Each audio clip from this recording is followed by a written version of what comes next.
నిన్న ఎలక్షన్ల ఫలితాల తర్వాత ఇవాళ తెలంగాణ ముఖ్యమంత్రి రేవంత్ సారు మాట్లాడుతున్నాడు.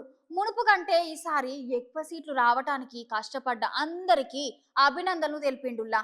ఈ ఫలితాలు మా సర్కార్ వచ్చినాక చేసిన పనులకి రెఫరెండం అని అంటున్నాడు.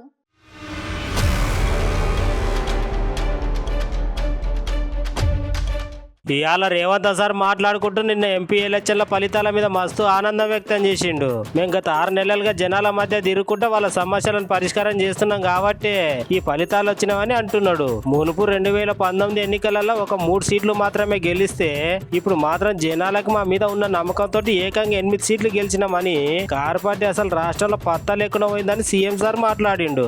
అత్యంత కీలకమైన అంశం నేను ఇప్పుడు ప్రస్తావించదలుచుకున్నా. 2001లో తెలుగుదేశం పార్టీకి రాజీనామా చేసి చంద్రశేఖరరావు గారు సిద్దిపేటలో శాసనసభ్యుడిగా పోటీ చేసినప్పటి నుంచి 2023 డిసెంబర్ వరకు సిద్దిపేట శాసనసభ నియోజకవర్గంలో ఏ రోజు కూడా 25-30 వేల మెజారిటీ నుంచి 1,25,000 మెజారిటీ వరకు ప్రతి సందర్భంలో అది చంద్రశేఖరరావు గారు కావచ్చు, లేకపోతే హరీష్ రావు గారు కావచ్చు, లేకపోతే స్థానిక సంస్థలు కావచ్చు, లేకపోతే పార్లమెంట్ ఎన్నికల్లో కావచ్చు, అత్యధిక మెజారిటీ సిద్దిపేట అసెంబ్లీ నియోజకవర్గంలో బీఆర్ఎస్ పార్టీకి వచ్చింది. కానీ ఈ పార్లమెంట్ ఎన్నికల్లో హరీష్ రావు గారు సిద్దిపేటలో పూర్తి తన ఓట్లను బీజేపీకి బదిలీ చేసిండు. ఇవాళ బీజేపీ రఘునందన్ రావు గారికి 63,000 పైచిలకు ఓట్లు వస్తే బీఆర్ఎస్కు 65,000 ఓట్లు మాత్రమే వచ్చినాయి. ఈరోజు బీఆర్ఎస్ మెజారిటీ సిద్దిపేటలో 2,500 ఓట్లు మాత్రమే.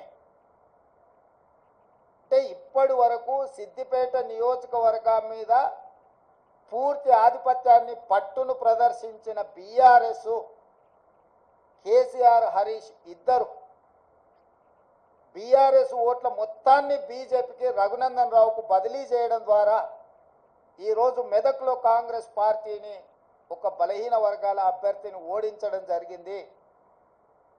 మాకు కేవలం సిద్దిపేటలో వచ్చిన మైనస్ వల్లనే ఈరోజు దాదాపుగా మేము మెదక్ పార్లమెంట్ సీటును ఓడిపోవడం జరిగింది.